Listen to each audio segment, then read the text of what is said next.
புத்திசாலித்தனம், நம்பிக்கை மற்றும் மரியாதையுடன் பேசும் விவாதக்கார மாணவர்களிடம் இருந்து பிரச்சனைகளை எவ்வாறு எதிர்த்து போராடுவது என்பதை நாடாளுமன்ற உறுப்பினர்கள் கற்றுக்கொள்ள வேண்டும் என்று பிரதமர் டதஸ்ரீ அன்வார் இப்ராஹிம் தெரிவித்துள்ளார்.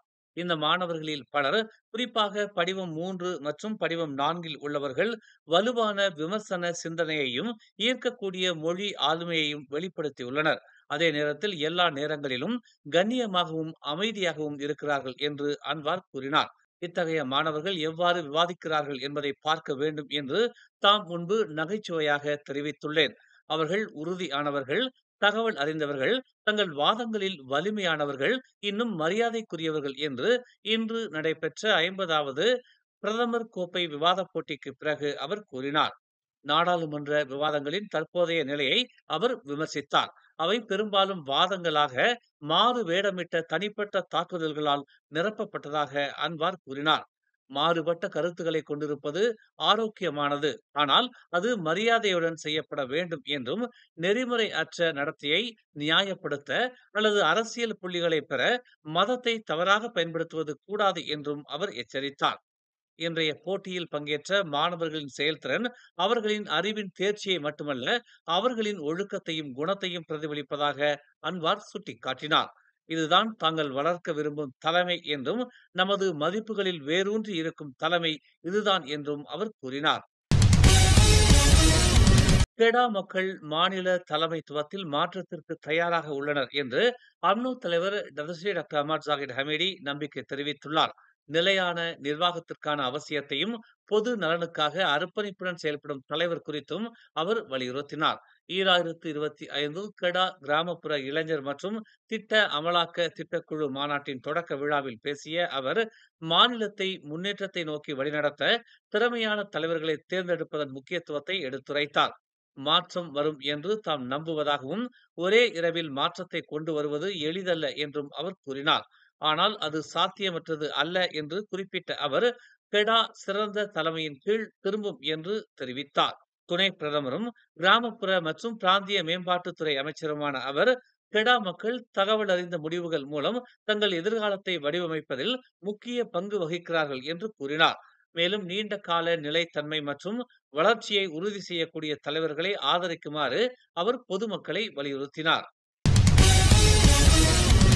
மலேசிய போதைப்பொருள் தடுப்பு சங்கமான பெர்மடாம் கூற்றுப்படி, கடந்த ஆண்டு பேராக்கில் பதிவான போதைப்பொருள் துஷ்பிரயோக வழக்குகளில் 51.5 விழுக்காடு 15 முதல் 39 வயதுக்கு உட்பட்ட இளைஞர்கள் சம்பந்தப்பட்டது என்று தெரிவித்திருப்பது அதிர்ச்சியை ஏற்படுத்தியுள்ளது. பதிவான 14,534 வழக்குகளில் 7,488 இளைஞர்கள் சம்பந்தப்பட்டது என்று பேரா பெர்மாடாம் தலைவர் முகமது அஸ்லான் ஹெல்மி வெளிப்படுத்தினார். இந்த போக்கு மிக ஆபத்தானது என்று குறிப்பிட்ட அவர், சமூக ஈடுபாடு உட்பட வலுவான தடுப்பு நடவடிக்கைகளின் அவசியத்தை அவர் வலியுறுத்தினார். நிலைமை மோசமடைவதை தடுக்க சமூகம் உட்பட அனைத்து தரப்பினரும் தங்கள் பங்கை வகிக்க வேண்டும் என்றும் அவர் கேட்டுக்கொண்டார். தாய்லாந்து மற்றும் கம்போடியா ஆகிய இரு நாடுகளின் எல்லையில் நடந்து வரும் மோதலை தொடர்ந்து இரு நாடுகளிடமும் பேச்சுவார்த்தை நடத்த ஆசியான் தலைவர் என்ற முறையில் மலேசியா தொடர்ந்து முயற்சிக்கும் என்று பிரதமர் டதஸ்ரீ அன்வார் இப்ராஹிம் தெரிவித்தார். துப்பாக்கிச் சூட்டை நிறுத்தவும், குறைந்தபட்சம் போர் நிறுத்த பேச்சுவார்த்தைகளை மீண்டும் தொடங்கவும் இரு தலைவர்களையும் தொடர்ந்து தாம் தொடர்பு கொள்வேன் என்று அன்வார் கூறினார். சில தரப்பினரின் விமர்சனங்கள் இருந்த போதிலும் தாங்கள் ஏற்கனவே தங்கள் நிலைப்பாட்டை தெரிவித்து விட்டதாக அன்வார் கூறினார். சாரா திட்டத்தின் கீழ் ஒரு முறை வழங்கப்படும் 100 ரிங்கிட் ரொக்க உதவி தொடர்பாக மோசடிகள் மற்றும் பிற மோசடி முயற்சிகள் குறித்து பொதுமக்கள் எச்சரிக்கையாக இருக்க வேண்டும் என்று அரசாங்கம் வலியுறுத்தியுள்ளது. பினாங்கு ஜார்ஜ் டவுனில் இன்று நடைபெற்ற ஒரு நிகழ்வில் பேசிய துணை நிதியமைச்சர் லிம் ஹூ யிங், இந்த உதவிக்கு எந்த விண்ணப்பமோ அல்லது பதிவுகளோ தேவையில்லை என்று கூறினார். ஆகஸ்ட் 31ஆம் தேதி முதல் 18 வயது மற்றும் அதற்கும் மேற்பட்ட அனைத்து மலேசியர்களின் மைக்கார்டில் இந்த தொகை நேரடியாக வரவு வைக்கப்படும் என்று அவர் கூறினார். 100 ரிங்கிட் சாரா உதவிக்கு எவ்வாறு பதிவு செய்வது என்பது குறித்து தங்களுக்கு ஏராளமான விசாரணைகள் வந்துள்ளதாகவும், உதவியை பெறுவதற்கு பதிவு அவசியம் என்று கூறும் போலி இணைப்புகள் மற்றும் செய்திகள் குறித்தும் புகார்கள் கிடைத்துள்ளதாகவும் அவர் கூறினார். எனவே பதிவு என்ற ஒன்றே கிடையாது என்று அவர் கூறினார். இந்த கூற்றுகள் தவறானவை மற்றும் மிகவும் ஆபத்தானவை என்றும், அத்தகைய இணைப்புகளை கிளிக் செய்ய வேண்டாம் என்றும், அவை மோசடி லிங்காக இருக்கும் என்றும் அவர் இன்று நடைபெற்ற ஒரு நிகழ்வில் கூறியதாக தெரிவிக்கப்பட்டுள்ளது. தஞ்சோங் நாடாளுமன்ற உறுப்பினரான லிம் 18 வயது மற்றும் அதற்கும் மேற்பட்ட அனைவருக்கும் பண உதவி கிடைக்கும் என்பதால் கவலைப்பட எந்த காரணமும் இல்லை என்று பொதுமக்களுக்கு அவர் உறுதி அளித்தார். ஆகஸ்ட் 31ஆம் தேதிக்கு பிறகு அவர்கள் அதை பெறவில்லை என்றால் மட்டுமே தாங்கள் மேலும் நடவடிக்கை எடுத்து அதற்கேற்ப அவர்களுக்கு தெரிவிப்போம் என்று லிம் கூறினார். புத்ராஜயாவில் நடைபெற்ற ஒரு நிகழ்வில் பிரதமர் டத்தோஸ்ரீ அன்வார் இப்ராஹிமிடம் செய்தியாளர்கள் தூருன் அன்வார் பேரணி குறித்து கேள்வி எழுப்பினர். அதற்கு பதிலளித்த அன்வார், ஏற்பாட்டாளர்கள் தம்மை அழைக்காததால் இன்றைய பேரணியில் தாம் கலந்து கொள்ளவில்லை என்று நகைச்சுவையாக கூறினார். தமக்கு அழைப்பு இல்லை என்று செய்தியாளர்கள் கேட்டபோது அவர் சுருக்கமாக தெரிவித்தார். பிரதமர் டத்தோஸ்ரீ அன்வார் இப்ராஹிமுக்கு எதிராக நடத்தப்பட்ட தூருன் அன்வார் எதிர்ப்பு பேரணிக்கு ஆதரவளிக்கும் வகையில் பெரும்பாலானோர் தலைநகரில் குவிந்தனர். இந்நிலையில் பேரணியின் பிரச்சாரத்திற்காக மெரிடேக்கா சதுக்கத்தில் போடப்பட்டிருந்த மேடையை கோலாலம்பூர் நகராண்மை கழகமான DBKL அப்புறப்படுத்திய போது பேரணியில் பங்கேற்றவர்களுக்கும் DBKL அதிகாரிகளுக்கும் இடையில் சலசலப்பு ஏற்பட்டது. காவல்துறையினர் உடனடியாக சம்பவ இடத்திற்கு விரைந்து நிலைமையை கட்டுப்பாட்டுக்குள் கொண்டு வந்தனர். இதனை அடுத்து பாஸ் கட்சியினர் முழக்கமிட்டனர். ஆனால் பேரணியின் ஏற்பாட்டாளர்கள் மேடைகள் அமைக்கப்படுவது குறித்து எந்த ஒரு முன் அறிவிப்பும் செய்யவில்லை என்பதால் மெரிடேக்கா சதுக்கத்தில் இருந்த மேடையையும் 100க்கும் மேற்பட்ட நாற்காலிகளையும் கோலாலம்பூர் நகராண்மை கழகம் பறிமுதல் செய்தது.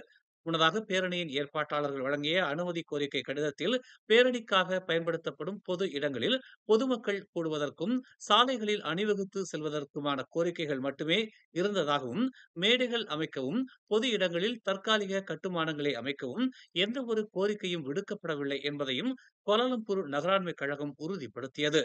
ஏற்பாட்டு குழுவினர் விடுத்த கோரிக்கைகளை எந்த ஒரு நிபந்தனைகளும் இல்லாமல் DBKL அங்கீகரித்திருப்பதாகவும், கோரிக்கையில் இல்லாத காரியங்களை பேரணியில் பங்கேற்றவர்கள் முன்னெடுக்க வேண்டாம் என்றும் கோலாலம்பூர் நகராண்மை கழகம் வலியுறுத்தியது.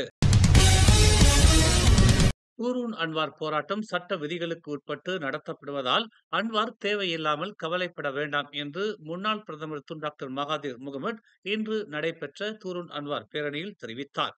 நீதித்துறையில் பிரதமரும் ஆட்சியாளர்களும் தலையிடக்கூடாது எனும் சட்டத்தை மீறியது அன்வார் என்று மகாதீர் தெரிவித்தார். அன்வார் நீதிபதி அல்ல என்று குறிப்பிட்ட அவர், அன்வார் என்னை மன்னிக்கிறாராம், ஆனால் நான் மன்னிப்பே கேட்கவில்லை என்று மகாதீர் கேலியாக பேசினார். அன்வார் எனக்கு மன்னிப்பு வழங்குகிறாராம். 2018இல் மன்னரால் அன்வாருக்கு வழங்கப்பட்ட அரச பொது மன்னிப்பின் போது யார் பிரதமராக இருந்தது என்பதை அன்வார் மறந்துவிட்டார் போல என்று அவர் குத்தி காட்டினார். ஆனால் இதுநாள் வரையில் சிறையில் இருந்த அன்வாருக்கு வழங்கப்பட்ட மன்னிப்பு குறித்து தாம் ஒரு வார்த்தை கூட பேசியது இல்லை என்பதை மகாதீர் நினைவூட்டினார். மகாதீர் தவறு செய்திருப்பதாக சொல்லும் அன்வார் நீதிமன்றத்தில் வழக்கு தொடரலாம். ஆனால் அன்வார் நீதிமன்றம் செல்ல மாட்டார். அன்வாரே நீதியை வழங்கிடுவார் என மகாதீர் கடுமையாக விமர்சித்தார். அன்வாரின் ஆட்சியில்தான் மலாய்க்காரர்கள் முழுமையாக ஒதுக்கப்படுகிறார்கள் என்பதை மலாய்க்காரர்கள் உணர வேண்டும் என்றும், மீண்டும் தேர்தலின் போது அன்வார் மலாய்க்காரர்களுக்காக நான் இருக்கிறேன் என மேடைகளில் முழக்கமிடுவார், அதையெல்லாம் மலாய்க்காரர்கள் நம்ப வேண்டாம் என்றும் மகாதீர் தெரிவித்தார். இந்த தூருன் அன்வார் பேரணிக்கு பின்னர் காவல்துறை தன்னை விசாரிக்கலாம். அதற்காக காவல்துறையின் கைதுக்கு பயந்து பொது மன்னிப்பிற்காக தாம் ஒருபோதும் கையேந்த மாட்டேன் என்று அவர் கூறினார். தன்னை விசாரிக்கும் காவல்துறை நாளை அன்வாரையும் விசாரிக்கும் என்று மகாதீர் சுட்டிக்காட்டினார். மேலும் செய்திகளை தெரிந்து கொள்ள தமிழ் மலர் நாளிதழை பாருங்கள். உடனுக்குடன் செய்திகளை தெரிந்து கொள்ள தமிழ் மலர் இணையதளம், தமிழ் மலர் செயலி மற்றும் மலர் டிவி யூடியூப் சேனலை வலம் வாருங்கள். எங்களோடு இணைந்திருக்க மலர் டிவியை பதிவு செய்து கொள்ளுங்கள். உறவுகள் மகிழ்ந்திட விருப்பம் மற்றும் பகிர்வு சேவையை சொடுக்கிடுங்கள்.